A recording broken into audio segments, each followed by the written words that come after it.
الله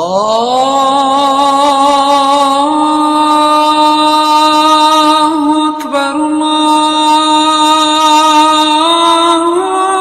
أكبر. أعوذ بكلمات الله التامة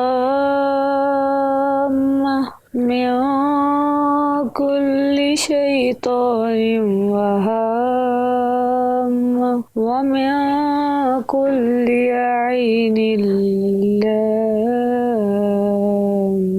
میں پناہ مانگتی ہوں اللہ کے کامل کلمات کے ذریعے ہر شیطان سے اور ہر زہریلے جانور سے اور ہر نقصان پہنچانے والی نظر بد سے۔ ابن عباس رضی اللہ تعالی عنہ فرماتے ہیں نبی کریم صلی اللہ علیہ وسلم حسن و حسین رضی اللہ تعالی عنہما کے لیے پناہ طلب کیا کرتے تھے اور فرماتے تھے کہ تمہارے والد ابراہیم علیہ السلام بھی ان کلمات کے ذریعے اسماعیل علیہ السلام اور اسحاق علیہ السلام کے لیے پناہ مانگا کرتے تھے۔ حدیث نبوی خیرکم من تعلم القرآن وعلمہ، تم میں سب سے بہتر وہ ہے جو قرآن سیکھے اور سکھائے۔